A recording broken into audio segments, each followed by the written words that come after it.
नमस्कार गुरुदेव। नमस्कार सर, आज हम एक ऐसी कहानी लेकर आए हैं जिस कहानी से बहुत सारे लोगों को प्रेरणा भी मिलेगी। वो कहते हैं ना कि जीवन में एक पेड़ पौधा जरूरी होता है और एक पेड़ लगाना भी चाहिए। अगर जन्मदिन का मौका है, कोई भी ऐसा छोटा मोटा, अगर घर में कोई त्योहार आता है, देश में कोई त्योहार आता है, उस दिन को यादगार बनाने के लिए सर एक पेड़ या पौधा लगाई तो कैसे रहता है सर? बहुत बढ़िया सर, बढ़िया लगाना चाहिए। हाँ जी सर। और हमारे राजस्थान के अंदर तो सर ऐसी ऐसी महिलाएं हुई है जो पेड़ों को बचाने के लिए अपनी गर्दन तक कटवा ली, पूरा परिवार खत्म करवा लिया, है ना सर? और हमने सर एक पिछली बार में एक वीडियो बनाई थी, वो जो एक बालिका थी, रास्ता काली बाई, तो वो तो हमने लोगों को जागरूक करने के लिए बताई थी। उसमें से सर सीधा प्रश्न आया था 4th ग्रेड के अंदर। वो तो चलो सर एग्जाम में तो आया तो बहुत अच्छी बात है, लेकिन लोगों को जानकारी भी देना बहुत ही जरूरी हो जाता है। तो ऐसी ही घटना आज हम आपके सामने एक लेकर आए हैं। और एक समाज, बिश्नोई समाज है, उनका ये बलिदान है, महान बलिदान कहा जाता है इसे। और इसके ऊपर सर बहुत सारे अवार्ड भी चलाए गए हैं। और जो ये बलिदान दिया था उस महिला का नाम था अमृता देवी बिश्नोई। और अमृता देवी बिश्नोई ने जो बलिदान दिया था सर, मेरे को तो जानने की बड़ी इच्छा हो रही है। तो सर आप ही बता दीजिए, अमृता देवी बिश्नोई की जो घटना है या जो बलिदान है, इनके बारे में सर कुछ बताइए। हाँ जी सर, बिल्कुल बताएंगे। बिल्कुल सर। तो सर ये घटना है ना, ये घटना है 12 सितंबर 1730 की घटना है। अच्छा, और अपने सर वो चैत्र विशाख ज्येष्ठ आषाढ़ वाला जो महीना होता है ना, विक्रम संवत कैलेंडर के अनुसार देखें तो वो है भाद्रपद शुक्ल 10वीं विक्रम संवत 1787 की घटना है सर। ये भी हुआ यूं, जो मारवाड़ है, जोधपुर है, उसके राजा हुआ करते थे अबेसिया। तो अबेसिया राजा थे। और जो मेहरानगढ़ दुर्ग है ना सर, उसमें क्या है, फूल महल। हाँ, ये जो मेहरानगढ़ दुर्ग है ना, उसमें क्या है सर, ये यहाँ पर है ना, इसके पीछे यहाँ पर क्या है, एक जो फूल महल बनाने की आवश्यकता पड़ी थी।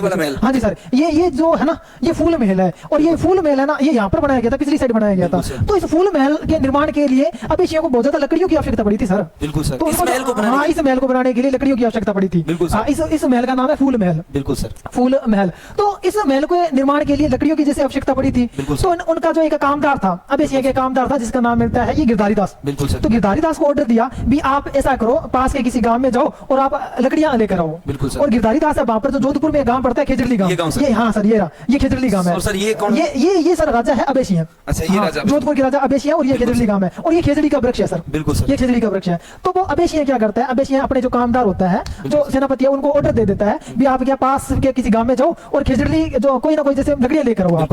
तो जोधपुर में एक गांव पड़ता है जिसका नाम है खेजड़ली गांव, क्योंकि उसमें खेजड़ी के वृक्ष बहुत ज्यादा थे और इसलिए इसका नाम पड़ गया खेजड़ली गांव। बिल्कुल सर। तो वहां पर लकड़ियां लेने के लिए जैसे पहुंचा और खेजड़ी के वृक्ष बहुत ज्यादा थे वहां पर। तो जो गिरधारी दास क्या करता है, जैसे ही जो हरे पेड़ पौधे उनको जो काटने के लिए आगे बढ़ता है, तो बिश्नोई संप्रदाय की एक महिला जिसका नाम मिलता है अमृता देवी बिश्नोई। हाँ जी सर। तो अमृता देवी बिश्नोई वहां पर जा पहुंची और उन्होंने कहा भी जब तक मैं जीवित हूं ना सर, तब तक क्या आप इस प्रकार जो हरे पेड़ पौधे तो नहीं काट सकते, क्योंकि हमारे जो गुरु जी है, हमारे जो जामू जी महाराज है, हमारे गुरु जी है, वो क्या कर गए हैं कि न तो हरे पेड़ पौधे काटने हैं, न तो कोई जीव हिंसा करनी है। तो क्या मैं बिश्नोई हूँ, तो मेरे आंखों के सामने तो हरे पेड़ पौधे में नहीं काटने दूंगी। हाँ, यहाँ ये है अमृता देवी बिश्नोई और ये है गिरधारी दास। ये इनके जो सेनापति वगैरह वो है, ये कुल्हाड़ी से ये क्या ये जो दरख्त काट रहे हैं, वृक्ष काट रहे हैं। ठीक है। जैसे ही अमृता देवी बिश्नोई ने मना किया तो गिरधारी दास कहता है कि नहीं, हमारे पास तो राजा का ऑर्डर आया हुआ है और हमको क्या पेड़ पौधे काटने ही पड़ेंगे, और आप रोकने का प्रयत्न करोगे तो आपको साथ में मार दिया जाएगा, आपको साथ में काट दिया जाएगा। सर क्या मानो, अमृता देवी बिश्नोई ने वो हरे पेड़ पौधों की रक्षा करने के लिए अपनी गर्दनें कटा ली, अपनी गर्दनें कटा ली। और जैसे ये क्या है, जैसे बात फैली और पास में जो खेजड़ी गांव था उसमें जो और लोगों में ये बात फैली, उनको जब पता चला ना भी हरे पेड़ पौधों की रक्षा करने के लिए जो अमृता देवी बिश्नोई है उन्होंने अपने प्राणों का बलिदान दे दिया है, तो वो पास के जो गांव के जो लोग थे वो भी आगे। और अमृता देवी बिश्नोई के नेतृत्व में 363 लोगों ने अपना बलिदान दिया था। 363 लोगों। हाँ जी सर, 363। बिल्कुल सर, मैं ये लिख रहा हूँ। हाँ सर, बिल्कुल ये लोगों ने पेड़ों के लिए बलिदान दिया। और सर आज तो पेड़ एक झटके में काट देते हैं। वो सर मूर्खता ही है, क्यों काट देते हैं? 363 लोगों ने उस समय यानी 1700 आपकी घटना बताई, 1730 की घटना है। ये तो बहुत पहले का समय। आज तो अमृता देवी बिश्नोई के नेतृत्व में 363 लोगों ने पेड़ों की रक्षा करने के लिए बलिदान दे दिया है। सर एक बात आपको और बताऊं, सिर्फ अमृता देवी बिश्नोई ने यहाँ पर बलिदान नहीं दिया था, अमृता देवी बिश्नोई है उसकी जो पूरी फैमिली ने बलिदान दे दिया था। हाँ जी सर, ये 3 देख रहे हो ना, ये अमृता देवी बिश्नोई की पुत्रियां हैं सर। 3 पुत्रियां बिल्कुल इनको साथ में काट दिया था गिरधारी दास ने। अमृता देवी बिश्नोई की 3 पुत्रियां, अमृता देवी बिश्नोई के पति जिसका नाम है रामो जी। तीनों फैमिली में 4-5 लोग थे, 5 को भी इसमें प्राणों की आहुतियां दे दी। ऐसे लोगों को सर नमन होता है सर। बिल्कुल सर, ऐसे लोगों ने अमृता देवी बिश्नोई के बारे में कहा जाता है सर। आपकी कहानी सुनकर मेरे रोंगटे खड़े हो गए। बिल्कुल सर, मैं तो आप सर बच्चों को जो पढ़ाता हूं, फिर आपके शरीर के रोंगटे खड़े हो जाते हैं। अमृता देवी बिश्नोई के बारे में कहा जाता है कि कहे अमृता सुनो निज धर्म की आण, सिर साटे रूख रहे तो भी सस्तो जान। इसका मतलब कहे अमरता सुनो, अमरता कह रही है कहे अमरता सुनो, निज धर्म की आन सिर साटे रूख रहे। रूख कहते हैं सर हरे जो पेड़ पौधे होते हैं ना, उनको कहते हैं रूख, कि सिर साटे रूख रहे तो भी सस्तो जान। भी एक रूख को बचाने के लिए, एक हरे पौधे को बचाने के लिए अगर अपने प्राणों की आहुति देनी पड़े, अपने एक सर को कटाना पड़े ना, तो भी सर, तो भी जो ये सौदा है कोई महंगा नहीं है, सस्ता ही सौदा है। ऐसा हाँ जी, ये पेड़ मतलब फिर भी वो सस्ता है, सस्ता है। ऐसा हमारे जो जाम्बू जी महाराज कह करके हैं, बिश्नोई संप्रदाय के जो प्रवर्तक थे जाम्बू जी महाराज, गुरु जी थे, वो कह करके हैं। ये बहुत ही बढ़िया सर, अपने क्या ही कहें सर इनके। बिल्कुल सर, हाँ जी सर, हाँ। मतलब पेड़ सस्ता, मतलब पेड़ गर्दन सस्ती है और पेड़ महंगा है, बिल्कुल है। इनका क्यों सर, सभी के मतलब अपने अगर अपने निजी जीवन में देखें तो पेड़ों का बहुत ज्यादा महत्व है सर। हाँ बिल्कुल। और सर मैं आपको बताऊं, वन विभाग में सबसे बड़ा अवार्ड दिया जाता है ना, आज अमृता देवी बिश्नोई के नाम पर दिया जाता है। अमृता देवी वन्य जीव संरक्षण जो अवार्ड दिया जाता है, सबसे बड़ा इन्हीं का ही है। 1994 में सर इसकी शुरुआत हुई थी, और सबसे पहला दिया गया था ना, वो गंगाराम बिश्नोई को दिया गया था सर। ये जो इमेज गंगाराम, हाँ सर, ये गंगाराम बिश्नोई है,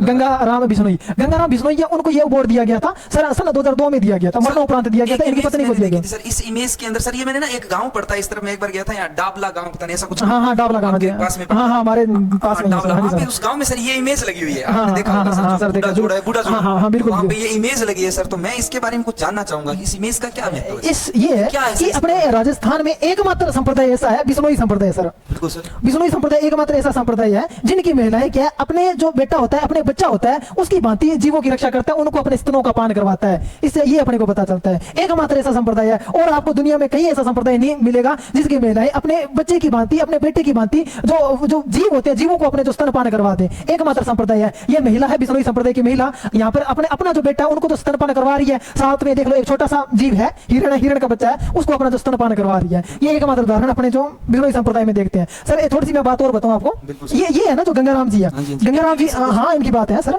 इनको क्या है, एक बार ये सर खेतों में काम कर रहे थे, बिश्नोई, ये जो गंगाराम बिश्नोई इनका पूरा नाम है।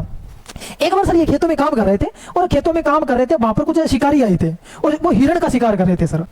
गोली चलाई, और जैसे ही गंगाराम जी के कानों में आवाज सुनी, तो गंगाराम जी जो खेत में काम कर रहे थे ना, वो कस्सी तगारी वगैरह जो भी थे, उन्होंने वहां पर छोड़ी और वहां पर चले गए, और उन्होंने शिकारियों के पास में चले गए। उन्होंने क्या देखा कि शिकारी है वो हिरण का पीछा कर रहे हैं और हिरण को मारने पर तुले हुए हैं। बिल्कुल सर। तो हिरण की रक्षा करने के लिए जो गंगाराम जी उन्होंने अपने जो प्राणों की आहुति दे दी थी, उन्हें शिकारियों के साथ में इनकी जो मुठभेड़ हुई थी, जिसमें गंगाराम जी शहीद हो गए थे, गोली मार दी थी और शहीद हो गए थे। और मरणोपरांत उनको फिर बाद में सन 2002 में इसकी जो पत्नी है उनको ये अवार्ड दिया गया था, अमृता देवी जो पुरस्कार दिया गया था। बिल्कुल सर। और जो हाँ वन की रक्षा करने में सबसे बड़ा जो ये पुरस्कार है वो सर। वैसे भी जाम्बू जी जो महाराज थे, इन्होंने भी तो सर बहुत पहले कह दिया था कि बिल्कुल कह दिया था, बिल्कुल, हाँ जी आज से 500 साल पहले कहा था। हाँ लगभग इनके बारे में ये संत वैज्ञानिक सर, पहले वन रक्षक संत जाम्बू जी महाराज है, उनको क्या वैज्ञानिक संत कहा जाता है, वो इसलिए क्योंकि अपने जो अब कहते हैं कि पेड़ पौधों की रक्षा करनी चाहिए, जीव हिंसा नहीं करनी चाहिए, वो 1585 के समथिंग में जो बिश्नोई धर्म की स्थापना की थी, बिश्नोई पंथ की स्थापना की थी जाम्बू जी ने, तभी ये बातें कह दी थी। उन्होंने कह दिया कि जीव हिंसा नहीं करनी चाहिए, उन्होंने कह दिया था कि हरे पेड़ पौधों को नहीं काटना चाहिए, 29 उन्होंने कह दिया था भी नशा नहीं करना चाहिए,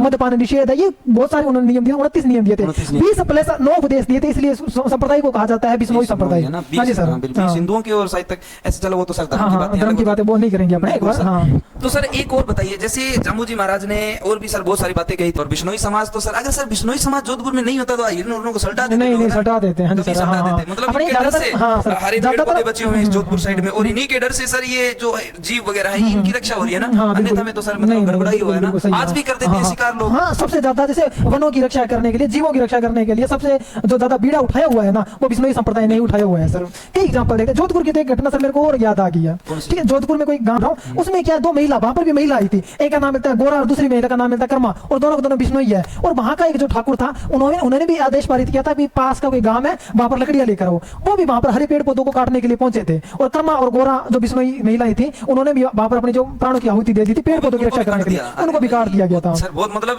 पेड़ों के लिए मर रहे हैं सर, बहुत बड़ी बात है ये, है ना। तो साथियों, आप भी अपने जीवन में एक पौधा जरूर लगाएं। अपने जन्मदिन, जब भी आपका जन्मदिन आता है ना सर, जन्मदिन के दिन ना लोग काटते हैं केक सर, लगभग 350-400 का आता होगा, उसमें से आप 50 रुपए निकाल के, अगर एक पौधा 50 रुपए का अगर पौधा लगाते हो ना, तो जीवन भर याद रहता है कि मैं इस जब मैं 16 साल का था या मैं 18 साल का था, तब मैंने ये एक पेड़ लगाया था, वो हमेशा जन्मदिन आपको याद रहेगा, याद रखना। अच्छा, आप सर केक काटते हैं ना, केक काटने में क्या है कि सर उसमें खाते नहीं है ज्यादा, हैन तेन कर देते हैं हाँ, सर। इधर उधर मुंह कुछ, पर लगाते हैं, हाँ, वो वेस्ट ही है, ये नहीं सर, होना बहुत सारी चाहिए, चीजें हो नहीं। जाती है। आज तो सर केक काट रहे हैं, फिर शाम को शराब दारू वगैरह चलने लग जाती है ना ये सर, बहुत बहुत गलत मतलब सिस्टम है सर, अलग चीजें हो हाँ, जाती है। हाँ। तो जिंदगी ये तो- में पेड़ पौधे लगाना, ये जिंदगी में सर 2 पेड़ पौधे लगाने लगाने चाहिए, हाँ एक जी सर। तो जन्म के समय, एक अब बीच में कभी भी लगाओ कभी ताकि भी काम लगाओ, आए। हाँ, समझ में आ रही कि नहीं आ हाँ, रही? तो कहानी अच्छी लगी तो बताना। जय हिंद, जय भारत।